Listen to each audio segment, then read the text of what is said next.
Ito na nga ba ang susunod na kay Soto? Well, sa videong ito ay ating kilalanin ang batang may taas na 6'6". Sa edad na 13 years old pa lamang nga mga buddy ay makikitaan na ito ng potensyal sa paglalaro ng basketball at sa kanyang height na talaga namang malakay Soto nga mga buddy. At bago yan, kung hindi ka pa nakasubscribe sa ating channel, ay huwag kalimutang mag-subscribe at i-hit ang notification bell for more update.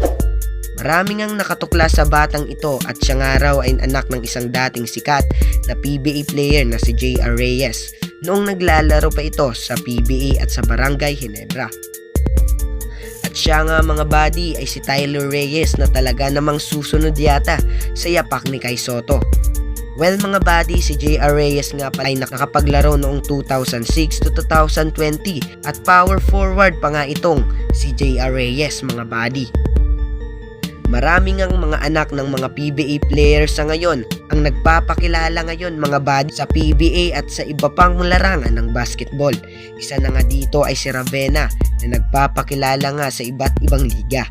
At kung pag-uusapan natin nga mga buddy ang kanilang mga tangkad ay nakakahanga nga mga buddy. Katulad lang nga nito ay si Japet Aguilar na ang ama din nito ay nakapaglaro din sa Barangay Ginebra. Nakakatuwa nga mga buddy na marami ang mga anak ng dating mga PBA player ang nagpapakilala ngayon sa larangan ng basketball at nagtatangkaran nga ito mga buddy. Kaya itong si Tyler Reyes nga ay sana umabot din ng 7-footer o 7'3" na talaga namang susunod nga sa yapak ni Kai Soto.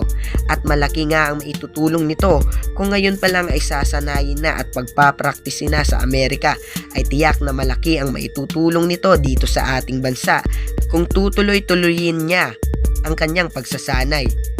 At ito nga ang si Tyler Reyes mga buddy ay naglalaro nga sa Lasal.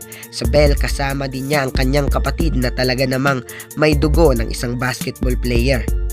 Sana nga ay magtuloy-tuloy na ang kanyang pagsasanay kasama ang kanyang ama at masubaybayan ito hanggang sa maabutan niya si Kai Soto at maipagpapatuloy niya ang kanyang karir at mas lalo pang humusay ang galawan nito sa paglalaro ng basketball.